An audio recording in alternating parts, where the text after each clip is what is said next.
2024లో UG and PG admissions world top 100 universities లో 100% scholarship తో వెళ్లాలనుకుంటున్నారా? అయితే పర్ఫెక్ట్ గైడెన్స్ కొరకు వెంటనే డాక్టర్ ఏ సతీష్ ఐఆర్ఎస్సి గారిని సంప్రదించండి. మీరు సంప్రదించాల్సిన నంబర్ నమస్తే, welcome to prime line education. నేను సునీల్.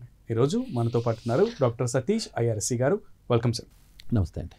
సార్, జనరల్గా మన భారతదేశంలో ప్రతి యూనివర్సిటీకి ఓ చరిత్ర ఉంటుంది. అవునండి. కానీ భారతదేశానికే ఓ చరిత్ర లాంటి ఒక యూనివర్సిటీ ఉంది. అది కూడా గొప్ప గొప్ప మహానుభావులు కలిపి దీనిని నిర్మించాలని ఒకటి తలంపు వచ్చినటువంటి క్రమంలో దానిని అంత గొప్పగా అభివర్ణిస్తూ ఉంటాం మనం. సో ఈ నేపథ్యంలో ఐఐఎస్సి బెంగళూరు అనే దానికి సంబంధించి చాలా హిస్టరీ ఉంది. అవునండి. And one of the biggest and one of the famous institutions universities in India. అవునండి. So and the first one also. ఇదే మొదటి యూనివర్సిటీ కాబట్టి దీని చరిత్ర గురించి ఒకసారి చెప్పండి. అంటేనండి, ఇది ఆల్మోస్ట్ ఇది 1909 అండి. అంటే దగ్గర దగ్గర 115 ఏళ్ళు అయ్యింది కదండి. 1909 అంటే 115 సంవత్సరాలు ఆల్మోస్ట్ అవుతుంది మీకు. ఇదేంటంటేనండి, ఐఐటీస్ అవన్నీ 1950స్లో వచ్చినాయి, ఇండిపెండెన్స్ తర్వాత వచ్చినాయి.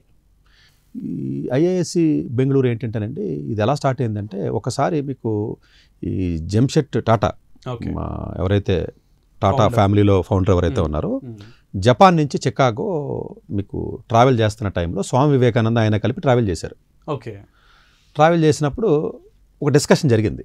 జపాను చికాగో మధ్యన జరుగుతున్నప్పుడు, అసలు మనం ఏదన్నా చదవాలన్నా హయ్యర్ స్టడీసు లేదా ఏదన్నా ఒకటి, అప్పట్లో స్టీల్ కూడా ఇంపోర్ట్ చేసుకునేవాళ్ళు అండి మనం.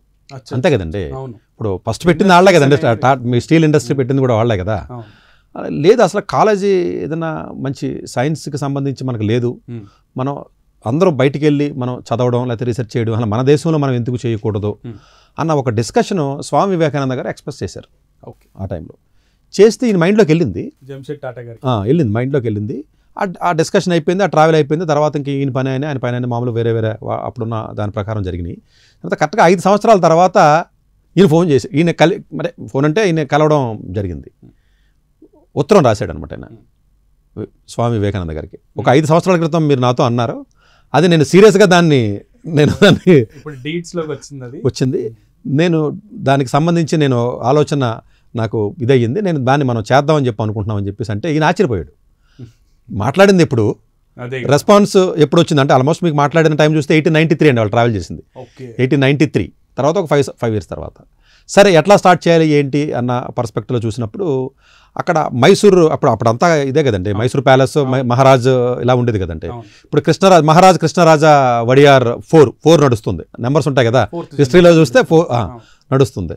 సో వీళ్ళు మొత్తం మీద అసోసియేషన్ జరిగి ల్యాండ్ అది కావాలి కదా, ల్యాండ్ పూల్ చేయాలి, ప్లస్ మనీ కావాలి, అది కావాలంటే అప్పుడు వీళ్ళు ఏం చేశారంటే, జంషెడ్ ఒక 5 lakhs అమౌంట్ ఇనీషియల్గా, 5 అంటే చాలా ఎక్కువ కదండి ఆ రోజుల్లో, 5 ఇచ్చి అంటే ఇన్ఫ్రాస్ట్రక్చర్కి దానికి క్యాపిటల్ ఇన్వెస్ట్మెంట్ కింద 50,000 మంత్లీ మెయింటెనెన్స్, అంటే ఇయర్కి వచ్చి కాలేజీ మనకు రన్ చేయాలి కాబట్టి చేసి నెమ్మదిగా స్టార్ట్ చేయాలనే ఉద్దేశంతో ఒక 371 ఎకరం వీళ్ళ మహారాజ్ ఎవరైతే ఉన్నారో అప్పుడు వాళ్ళ చేతిలో ఉండే కదండి ల్యాండ్స్ కానీ ఇదంతా కూడా, ఒక 371 acres ఇవ్వడం జరిగిందండి. అంటే నెమ్మదిగా 5 లక్షల, దాంతో 50,000 బడ్జెట్తో సంవత్సరానికి ఎప్పుడో జరిగిందండి ఇది. అసలు అంటే 50,000 రూపాయలతో యాన్యువల్ మెయింటెనెన్స్ స్టార్ట్ అయిన కాలేజీ ఈ రోజుని 815 కోట్లు అండి బడ్జెట్ ఇప్పుడు దాన్ని.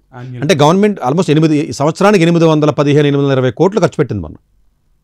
అంటే ఇదంతా కూడా అంటే ఫీజులు ఉండవండి అక్కడ, ఆల్మోస్ట్ నామినల్ ఫీజులు, ఇంకా తిరిగే స్టైఫండ్ ఇస్తూ ఉంటారు. అక్కడ చదువుకునే స్టూడెంట్కి ఫీజులు కట్టే పరిస్థితి ఉండదు, మొత్తం everything is free, most nominal ఫీజులు ఉంటాయి అంతేనండి. సో ఇది డెఫినెట్గా ఆ రకంగా వచ్చింది. తర్వాత 371 ఎకరాల నుంచి 440 ఎకరాల వరకు ఎక్స్పాండ్ అయింది. ఇప్పుడు కొత్తగా 2012, 2013 ఆ టైంలో గవర్నమెంట్ ఏం చేసిందంటే, అది సిటీ మధ్యలో ఉంటుందండి, అంటే బెంగళూరు అవగాహన ఉన్న ఐడియా ఉంటుంది, ఇది సరిపోవట్లేదు, ఇంకా దీన్ని ప్రాక్టికల్గా అది ఎక్స్పాన్షన్ చేయాలి. Expansion in the sense research.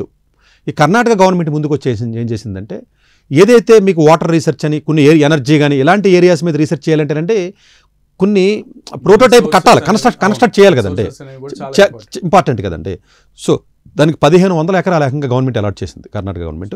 అంటే బెంగళూరు కాకపోతే 200 kilometers, అంటే మళ్ళీ 1,500 ఎకరం సిటీలో ఎక్కడ ఉంటుంది. But it's a good thing కదండి, 1,500 ఎకరం అలాట్ చేయడం జరిగిందండి. డెఫినెట్గా చలాకేరి అనే ఒక ఏరియా ఉంటుందండి, ఒక 200 kilometers. ఇప్పుడు అక్కడ కన్స్ట్రక్షన్ జరుగుతున్నాయి. అక్కడ skill development trainings faculty development అండి, టీచర్స్, ఇంజనీరింగ్ కాలేజీలో ఉన్న టీచర్స్ అందరికీ ట్రైనింగ్ ఇస్తున్నారు. అంటే అలాగే స్కూల్ పిల్లలకి సంబంధించి కానీ ప్రోగ్రామ్స్ కానీ, లేకపోతే అన్ని, ఇప్పుడు వాటర్ ప్లాంట్ ఉందనుకోండి, ఒక వాటర్ ప్లాంట్ ఉంటుంది, సో దాని మీద రీసెర్చ్, అంటే రియల్గానే ఇప్పుడు సివరేజ్ ప్లాంట్, ఇట్లా సోషల్గా ఉన్నటువంటి ఇష్యూస్ ఏవైతే ఉన్నాయో అవి రియల్గానే అక్కడ సొల్యూషన్స్ కనిపెట్టే విధానం ఏదైతే ఉందో అక్కడ ఉండి అట్లాగా చేయడం జరిగింది. ఇంకొకటి ఏంటంటే ఇప్పుడు ఐఐఎస్సి బెంగళూరు సిటీలో మీకు ఉండటం వల్ల దీని చుట్టుపక్కల కూడా మంచి మంచి ఇన్స్టిట్యూట్స్ ఉన్నాయి, రీసెర్చ్ ఇన్స్టిట్యూట్సే. అంటే రామన్ రీసెర్చ్ ఇన్స్టిట్యూట్ అనేది దగ్గరలో ఉందండి, మీకు ఇస్రో కూడా దగ్గరలోనే ఉంది, వుడ్ రీసెర్చ్ ఇన్స్టిట్యూట్ అని, సెంట్రల్ పవర్ ఇన్స్టిట్యూట్ రీసెర్చ్ అని, ఇలాగ 4-5 రకాల రీసెర్చ్ ఇన్స్టిట్యూట్స్ చుట్టుపక్కల ఉన్నాయండి. ఇప్పుడు మధ్యలో ఉంది. నెమ్మదిగా ఏం చేశారంటేనంటే సైన్స్తో స్టార్ట్ చేసి తర్వాత ఇంజనీరింగ్లోకి వచ్చారు, తర్వాత మీకు అన్ని రకాల ఈవెన్ మేనేజ్మెంట్లోకి ఎంటర్ అవ్వడం జరిగింది, డిజైన్స్లోకి ఎంటర్ అవ్వడం జరిగింది, తర్వాత మెడికల్లో కూడా వచ్చారు. ఇప్పుడు రీసెంట్గా కరెక్ట్గా 2-3 years బ్యాక్ జరిగినది ఏంటంటేనంటే ఆ కాలేజీలో చదువుకున్నటువంటి ఓల్డ్ స్టూడెంట్స్ ఎవరైతే ఇప్పుడు యూఎస్లో కొంతమంది సెటిల్ అయి ఉన్నారో ఒక్క ఫ్యామిలీ నుంచే దగ్గర మీకు 600 కోట్ల పైనే మీకు ఫండింగ్ వచ్చిందండి. ఒకళ్ళ ఇచ్చేసారు అంతా. మామూలుగా అయితే మనం చేసుకుంటాం కదా, ఓల్డ్ స్టూడెంట్ వాళ్ళు యూస్లో ఉన్నారు, డెఫినెట్గా ఇచ్చి 800 బెడెడ్ 600 బెడెడ్ హాస్పిటల్లో మొత్తం మీద కన్స్ట్రక్షన్ ఆల్రెడీ జరుగుతుంది. నేను వెరీ రీసెంట్గా వెళ్ళాను, నేను చూశాను, కన్స్ట్రక్షన్ కూడా చాలా శరవేగంగా జరుగుతుందండి. సో అంటే మెడికల్లో కూడా వాళ్ళు ఎంటర్ అయ్యారు, ఆల్మోస్ట్ ఇప్పుడు అన్ని ఫీల్డ్స్లో ఉన్నారు. దీని ప్రత్యేకత ఏంటంటే ఇది రీసెర్చ్ ఇన్స్టిట్యూట్ అండి, అండర్ గ్రాడ్యుయేట్ కోర్సులు ఉండవు, కొత్తగా అంటే ఇప్పుడు పెట్టారు కానీ, ఓ 10 ఏళ్ల క్రితం బిఎస్ఎన్ లేదా 2 ఏళ్ల క్రితం బీటెక్ పెట్టారు కానీ, బేసికల్లీ ఇట్స్ రీసెర్చ్ ఇన్స్టిట్యూట్. అంటే ఏదైనా ఇష్యూ ఉంటే దానికి సొల్యూషన్ చేయడం. వీళ్ళ రీసెర్చ్ యొక్క క్వాలిటీ ఏ విధంగా ఉంటుంది అన్న పర్స్పెక్టివ్ మనం మాట్లాడుకున్నట్లయితే జనరల్గానండి world ranking, QS world ranking అనేది అందరికీ తెలిసిందే, వరల్డ్లో యూనివర్సిటీ ర్యాంకింగ్ని మనకి ఇచ్చి ర్యాంకింగ్ ఇది ఏజెన్సీ. అందులో జనరల్గా చూస్తే ఓవరాల్గా చూస్తే మన ఐఐఎస్సి బెంగళూరు 150-155 ఆ రేంజ్లో ఉంటుంది, కొంచెం అటు ఇటు ఫ్లక్చుయేట్ ఉంటుంది ఇప్పుడు. కానీ రీసెర్చ్లో సైటేషన్స్ పర్ పేపర్ అని ఒక ఇండికేటర్ అండి అది. ఇప్పుడు రీసెర్చ్ అంటే ఒక కాలేజీకి ర్యాంక్ అవ్వాలంటే చాలా పారామీటర్స్ ఉంటాయి. ఇంటర్నేషనల్ స్టూడెంట్స్ ఎంతమంది ఉన్నారు, లేకపోతే ఇంటర్నేషనల్ ఫ్యాకల్టీ ఎంతమంది ఉన్నారు, ఎకడమిక్ రీసెర్చ్ ఎంత జరుగుతుంది, ఎంప్లాయర్ రిప్యుటేషన్ ఏ విధంగా ఉంది, ఎకడమిక్ రిప్యుటేషన్ ఏ విధంగా ఉంది, చాలా పారామీటర్స్లో one of the main parameter for research is citations per paper. అంటే ఒక పేపర్ని ఎంతమంది చూశారు సైటేషన్స్, దాంట్లో వరల్డ్లో నెంబర్ 1 ఉందండి ఇది. It's not about India number 1.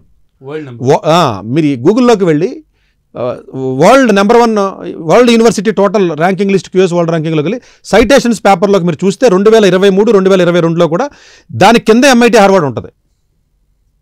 అంటే రీసెర్చ్ పర్స్పెక్టివ్లో మీకు ఇంకా ది బెస్ట్ అండి. ఇంకా ఆల్మోస్ట్ చాలా ఆస్పెక్ట్స్లో వరల్డ్లోనే మీకు చాలా ఆస్పెక్ట్స్లో బెస్ట్ ఉంది అది. It's not about the country. So PG PhD ఇప్పుడు దానికి నోటిఫికేషన్ పడింది, మనం దాని గురించి మాట్లాడబోతున్నాం. ఇట్స్ నాట్ అబౌట్ యూజీ గురించి కాదు ఇదంతా కూడా పీజీ పిహెచ్డి ఇంటిగ్రేటెడ్ పిహెచ్డి వీటి గురించే క్లియర్ గా నోటిఫికేషన్స్ పడినాయి.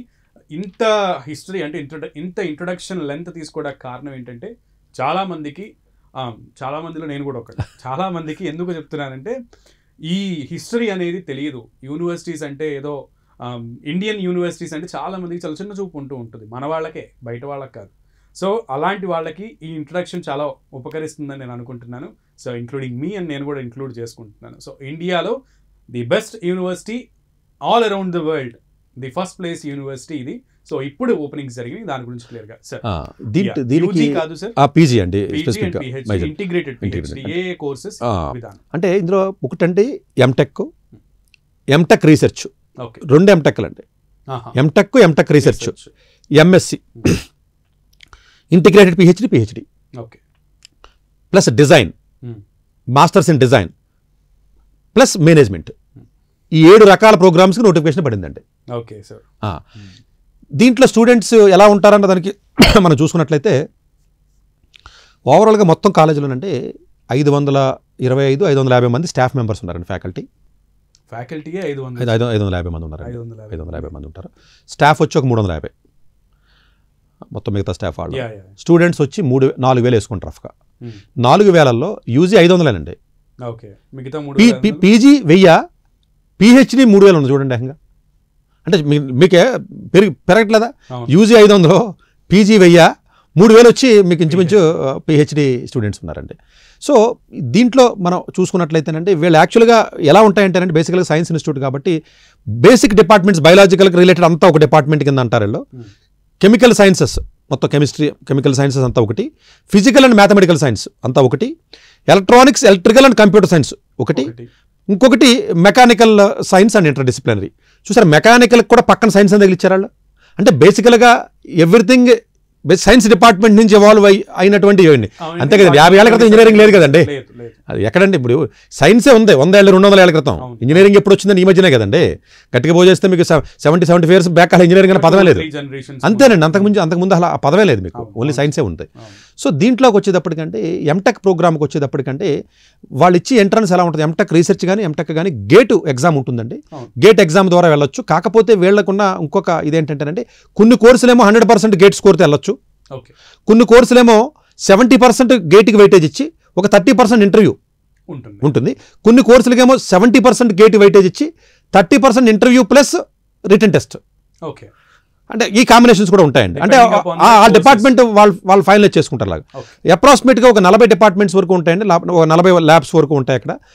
ప్యూర్ 100% గేట్ స్కోర్తో aeronautical, computer science engineering, civil engineering, material engineering, sustainability, ఈ 5 రకాల కోర్సెస్ ఎవరైతే ఉన్నారో వీళ్ళకి బీటెక్ తక్కువ మార్కులు వచ్చినా, అంటే మినిమం 60 ఉండాలనుకోండి, బీటెక్ తక్కువ మార్కులు వచ్చినా ఇంటర్వ్యూతో పని లేకుండా అక్కడ సపరేట్గా ఎగ్జామ్ పని లేకుండా డైరెక్ట్ గేట్ స్కోర్తో వెళ్ళిపోవచ్చు.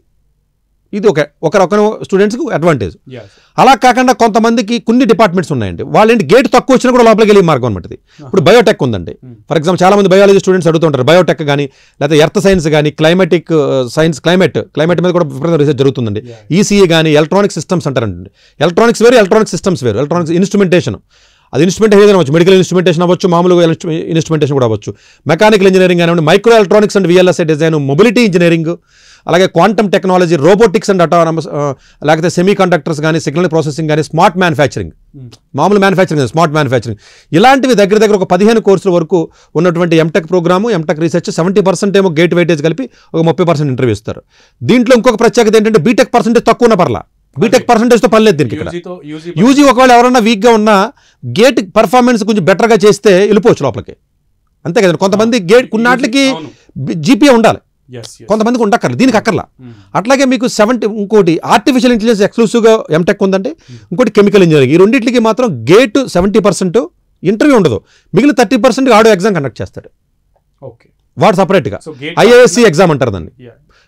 ఇంకొకటి కంప్యూటేషన్ అండ్ డేటా సైన్స్ అంటే, కంప్యూటర్ సైన్స్ వేరు, కంప్యూటేషన్స్ అండ్ డేటా సైన్స్ ఏదైతే ఉంటుందో 70% గేటు, మిగిలిన 30% ఏదైతే మీకు ఉందో ఒక ఎగ్జామ్ ఇంటర్వ్యూ 15 మళ్ళీ. సో ఇట్లాగ రకరకాల విధానాల్లో వాళ్ళ ఎంట్రీ ఉంది. దగ్గరగా మీరు చూసుకున్నట్లయితే ఒక 20-25 ప్రోగ్రామ్స్ వరకు మాకు ఎంటెక్ ప్రోగ్రామ్స్ అక్కడ ఉన్నాయి. ఇంకొకటి ఇది కాకుండా ఎవరైతే కొన్ని కంపెనీస్లో వర్క్ చేస్తారో రీసెర్చ్ ఇన్స్టిట్యూట్స్లో వాళ్ళకి డైరెక్ట్గా గేట్ ఎగ్జామ్ లేకపోయినా కూడా స్పాన్సర్ క్యాండిడేట్స్ని తీసుకునే అవకాశం ఉందండి. వాళ్ళు క్లియర్గా ఏం చెప్తున్నారంటే, డిఫెన్స్లో ఎవరైనా ఉద్యోగం చేసే వాళ్ళు ఉంటే, ఇప్పుడు మన వీడియో విన్నవాళ్ళు, అలాగే బార్క్, బాబా అటామిక్ రీసెర్చ్ ఇన్స్టిట్యూట్ కానీ, డిఆర్డిఓ, ఇస్రో, ఇవన్నీ రీసెర్చ్ మన స్పేస్ లేకపోతే సంబంధించినవి కదండి. ప్లస్ నాల్ అంటే ఏరోనాటికల్ లిమిటెడ్ కానీ, ఎన్టీఆర్ఓ అంటారండి, నేషనల్ టెక్నికల్ రీసెర్చ్ కానీ, కేఎస్ఎస్ఆర్టీసీ, మన ఏపీఎస్ తెలంగాణ ఆర్టీసీ లాగా కేఎస్ఆర్టీసీ ఉంది కదా. చిత్రం ఏంటంటే ఇది బెంగళూరులో ఉండటం వల్ల బెంగళూరు గవర్నమెంట్ ఇన్ఫ్లుయెన్స్ చేసి మా బెంగళూరులో ఉన్నటువంటి ఫర్మ్స్లో చేసే వాళ్ళకి మీరు అవకాశం ఇవ్వాలని 5 ఫర్మ్స్ పెట్టించున్నారు. ఒకటి కేఎస్ఆర్టీసీ, 2 బిఎంటీసీ, బెంగళూరు మెట్రోపాలిటన్ ఉంటుంది ట్రాన్స్పోర్టేషన్ ఇది commission, BDA, Bengaluru development authority, CPRI, power research institute అండి, సెంట్రల్ పవర్ రీసెర్చ్ ఇన్స్టిట్యూట్, అలాగే ఏసీఐడబ్ల్యూఆర్ఎం అంటే integrated water resources management, water resource department, MOWR ministry of water resources, CW central water commission under the DRIP project. అంటే బెంగళూరులో ఉన్నటువంటి water projects, environmental సంబంధించినవి, ISRO, defence సంబంధించిన అన్ని చోట్ల ఎవరైతే ఉద్యోగాలు చేస్తారో చాలా మంది తెలియదండి, వాళ్ళకి గేట్ ఎగ్జామ్తో పని లేదు. వాళ్ళ కంపెనీ నుంచి మాత్రం ఓ లెటర్ తీసుకోవాలి మరి, ఎందుకంటే ఎన్ఓసి కావాలి కదా.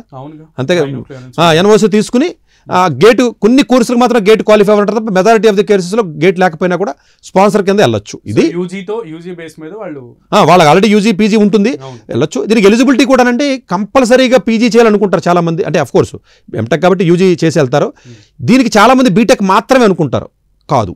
బీటెక్ కాకుండా ఎవరైతే ఇప్పుడు ఎంఎస్సీ ఫిజిక్స్ చేశారనుకోండి ఎలక్ట్రానిక్స్కి వెళ్ళొచ్చు, మీరు ఫర్ ఎగ్జాంపుల్ మ్యాథ్స్ చేశారనుకోండి ఎంఎస్సీ మ్యాథ్స్ డేటా సైన్స్కి వెళ్ళొచ్చు, ఈవెన్ కంప్యూటర్ సైన్స్కి వెళ్ళొచ్చు, లేకపోతే కెమిస్ట్రీ చదివారనుకోండి కెమికల్ ఇంజనీరింగ్ వెళ్ళొచ్చు, బిఎస్ 4 years చదివారనుకోండి ఐఐఎస్సిఆర్లోను నైజర్లోను వెళ్ళొచ్చు. అంటే ఎంటెక్ అంటే చాలామందికి పర్సెప్షన్ ఏంటంటే ఇది బీటెక్ కోల్డ్కే అనుకుంటారండి, కాదు.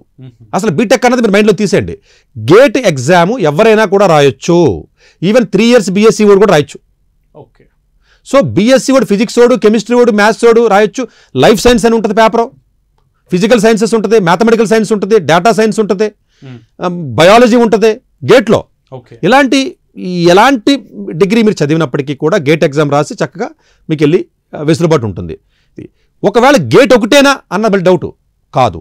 గేట్ ఎగ్జామ్ మీరు రాయలేకపోయినా 7 రకాల ఎగ్జామ్స్ వాడు అలౌ చేస్తున్నాడు. అంటే డిపార్ట్మెంట్ మారుతూ ఉంటాయి. ఒకటి సిఎస్ఆర్ యూజీసీ నెట్ మీరు వినే ఉంటారు.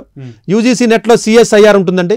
అది జనరల్గా ఒక 7 సబ్జెక్టులు ఉంటాయి, మనకు కావాల్సిన సబ్జెక్ట్ చేసుకోవచ్చు. అలాగే యూజీసీ నెట్ జేఆర్ఎఫ్ అంటారండి, junior research fellow. UGC net రాసిన పర్లా, జాయింట్ సిఎస్ఆర్ యూజీసీ నెట్ కానీ, DBT department of biotechnology JRF అంటారు, అది రాసిన పర్లేదు. ఐసీఎంఆర్ మన కోవిడ్ టైంలో చాలామంది విని ఉంటారు, వాటితో ఒక ఎగ్జామ్ ఉంటుంది ఐసీఆర్ కానీ. జస్ట్ అండ్ జేఈఎస్టీ జస్ట్ కానీ, NBHM national board of higher mathematics అని వాళ్ళు ఒక ఎగ్జామ్ కండక్ట్ చేస్తారు.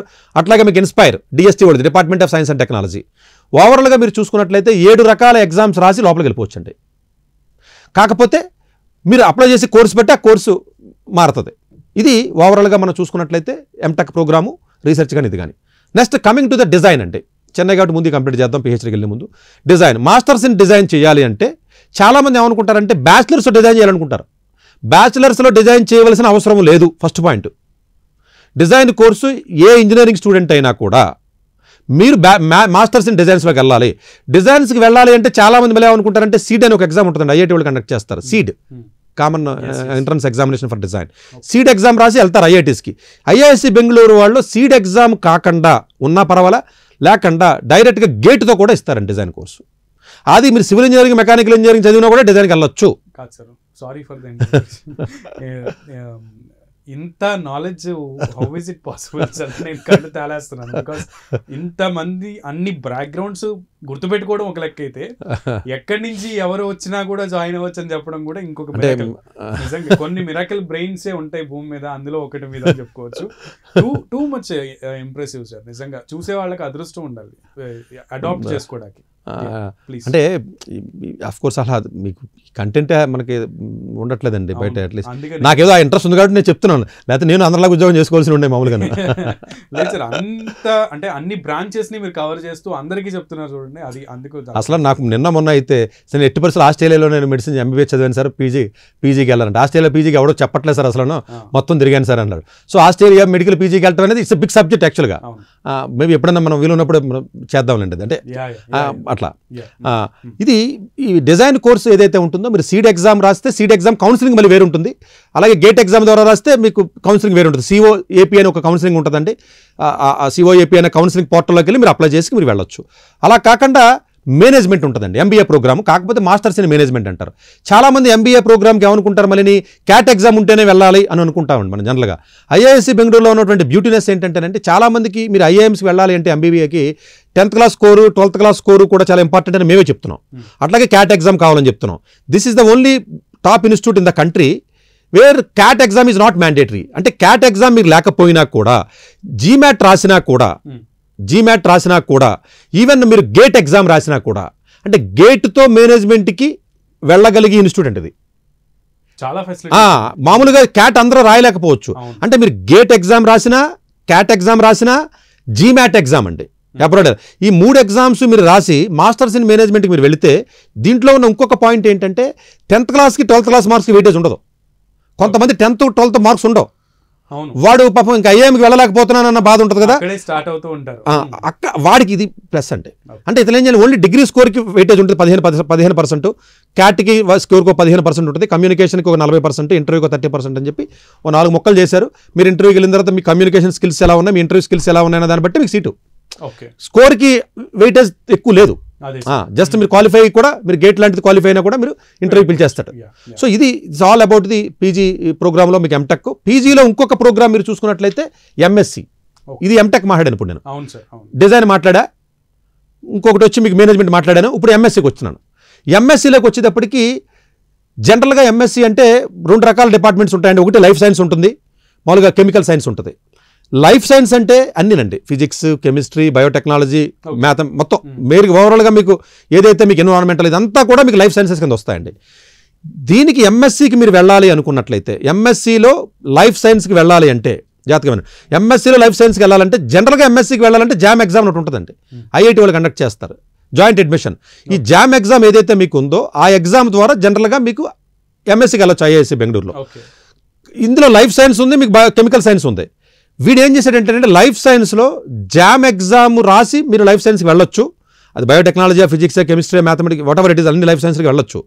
కానీ గేట్ ఎగ్జామ్తో కూడా వచ్చి వెసులుబాటు ఇది ఇచ్చాడండి. అంటే ఐఐఎస్సి బెంగళూరులో ఒకవేళ మీకు ఎంటెక్ రాకపోతే గేట్ స్కోర్ ఉంటే మీరు మేనేజ్మెంట్కి అప్లై చేయొచ్చు, డిజైన్కి అప్లై చేయొచ్చు, లైఫ్ సైన్స్కి అప్లై చేయొచ్చు. మీరు బీటెక్ ఎలక్ట్రానిక్స్ చదివినంత మాత్రాన్ని ఫిజిక్స్కి అప్లై చేయకూడదని రూల్ ఏం లేదు. ఎవరు ఎక్కడికైనా అప్లై చేయొచ్చు. మేబీ కౌన్సిలింగ్ అనేది ఆ టైంలో కొంచెం అవగాహన ఉన్న వ్యక్తులతో జాగ్రత్తగా ప్లాన్ చేసుకుంటే మీరు చేసుకునే విధానం ఉంటుందండి. అలాగే మీకు ఎంఎస్సిలో కెమికల్ సైన్సెస్కి మాత్రం మ్యాండేటరీగా జామ్ ఒకటే తీసుకుంటున్నారు, గేట్ తీసుకోరు. దీంట్లో ఉన్న లాజిక్ ఏం పెట్టాడంటే చాలామంది బైపీసీ తీసుకుంటూ ఉంటారు ఇంట్రో. సార్ నేను కెమిస్ట్రీ చదువుతాను, గ్రేట్ అయిపోతాను అని చెప్తూ ఉంటారండి. ఈ ఐఐఎస్సి లాంటి ఇన్స్టిట్యూట్స్లోనండి మోస్ట్ ప్రెస్టీజియస్ కాలేజ్ రీసెర్చ్ చేయాలంటే మ్యాథమెటికల్ నాలెడ్జ్ కావాలండి, ప్రోగ్రామింగ్ నాలెడ్జ్ కావాలి కదండి. వీళ్ళు ఏం పెట్టారు చూడండి, కెమికల్ సైన్స్లోకి ఎవరైతే ఎంఎస్సీ చేద్దామని వస్తున్నారో 11th డిగ్రీలో కెమిస్ట్రీ చదివినా 11th 12th మ్యాథ్స్ చదవాలని కండిషన్ పెట్టాడు. ఇది ముందే తెలియాలండి, 10th తోటికి తెలియాలి ఇది. అవును సార్. ఇప్పుడు తమ్మ చూసి పిహెచ్డీ అనుకుని మిగతా వాళ్ళు వినరు, అదొకటి ఉంటుంది మీకు ఇక్కడ. బట్ జనరల్గా విన్న వాళ్ళు ఎవరు ఉంటే మిగతా వాళ్ళు కన్నా పంపించండి కనీసం, ఎందుకంటే ముందే తెలియాలి కదండి. అంటే ఫ్యూచర్లో ఎప్పుడన్నా అప్పుడు మీరు ఆగిపోతారు.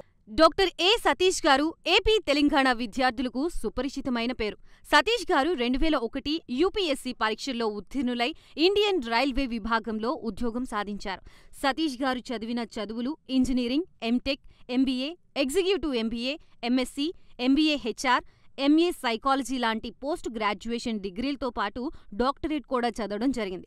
డాక్టర్ సతీష్ గారు నిరంతర విద్యార్థి. అలాగే సతీష్ గారు పలు ప్రతిష్టాత్మక కాంపిటేటివ్ పరీక్షల్లో యూపీఎస్సీ నిర్వహించే సివిల్ సర్వీసెస్ పరీక్షల్లో 159వ ర్యాంక్, అలాగే ఇంజనీరింగ్ సర్వీస్లో 24వ ర్యాంక్, గేట్ ఎగ్జామ్లో 4వ ర్యాంక్, క్యాట్ ఎగ్జామ్లో 99.8%, జీమాట్ ఎగ్జామ్లో 760 స్కోర్, ఇలా పలు కాంపిటేటివ్ ఎగ్జామ్స్లో మొదటి ప్రయత్నంలోనే ఎన్నో ర్యాంకులు సాధించారు. ఇన్ని క్వాలిఫికేషన్స్, డిఫరెంట్ కాంపిటేటివ్ పరీక్షల్లో ర్యాంకులు సాధించిన వ్యక్తులు మన ఇండియాలో చాలా అరుదని చెప్పాలి. ఇలాంటి అకాడమిక్ల పరంగా, కాంపిటేటివ్ల పరంగా ఇన్ని ర్యాంకులు సాధించడంతో పాటుగా గవర్నమెంట్ ఉద్యోగం చేస్తూ పలు అవార్డులు తీసుకున్నారు. సతీష్ గారికి జనరల్ మేనేజర్ అవార్డు జోనల్ లెవెల్లో, ఆల్ ఇండియా లెవెల్లో నేషనల్ లైఫ్ టైమ్ అచీవ్మెంట్ గుర్తింపులు దక్కాయి. అప్రిసియేషన్ ఆఫ్ ప్రెసిడెంట్ ఇండియా నుంచి గానీ life time Seva Sri award from Andhra Pradesh మంత్రుల నుంచి అందుకున్నారు. వీటితో పాటు పలు రకాల అవార్డులు అందుకున్నారు. ఎన్నో ప్రతిష్టాత్మక ఆర్గనైజర్స్ సంస్థలో పర్మనెంట్ మెంబర్గా ఉన్నారు. కష్టపడి పైకి వచ్చిన వ్యక్తి కావడం వల్ల గత 20 సంవత్సరాల నుంచి ఎంతో మంది చిన్నపిల్లల దగ్గర నుండి 5, 6 తరగతి విద్యార్థుల నుంచి పెద్ద పెద్ద పీజీ, పీహెచ్డీ కాలేజీలకు వెళుతూ విద్యార్థులకి అవగాహన కల్పిస్తూ ఉంటారు. ప్రతి విషయంపైన డాక్టర్ సతీష్ గారు స్పష్టమైన అవగాహన కలిగి ఉన్నారు. డాక్టర్ సతీష్ బలంగా నమ్మే సూత్రం ఏంటంటే అవేర్నెస్ ఈజ్ ఎవ్రీథింగ్. మనిషికి అవేర్నెస్ ఉంటే ఏదైనా సాధించగలరు. ఒక్క మోటివేషన్తోనే కాదు, ఏది చెయ్యాలి, ఏది చేయకూడదు, ఎలాంటి డెసిషన్ తీసుకోవాలనే విషయాలపై, ముఖ్యమైన విషయాలపై అవగాహన కల్పిస్తూ ఉంటారు. అలాగే గవర్నమెంట్, ప్రైవేట్ జాబ్లే కాకుండా ప్రపంచ దేశాల్లోని జాబ్స్పై కూడా అవగాహన కల్పిస్తూ ఉంటారు. ఉద్యోగాలతో పాటు పెద్ద చదువులైన ఐఐటి వంటి వాటిపై సెషన్స్ నిర్వహిస్తూ ఉంటారు. ఇప్పటి వరకు 3 లక్షల సెమినార్లు ₹1 తీసుకోకుండా ఉచితంగా నిర్వహించారు. ఇందులో భాగంగా మన ప్రైమ్ 9 ద్వారా విద్యార్థులకి మోటివేషన్ ఇవ్వడానికి మీ ముందుకొస్తున్నారు డాక్టర్ సతీష్ గారు. 2024లో UG and PG admissions world top 100 universities లో 100% స్కాలర్షిప్ తో వెళ్లాలనుకుంటున్నారా? అయితే పర్ఫెక్ట్ గైడెన్స్ కొరకు వెంటనే డాక్టర్ ఏ సతీష్ ఐఆర్ఎస్సి గారిని సంప్రదించండి. మీరు సంప్రదించాల్సిన నంబర్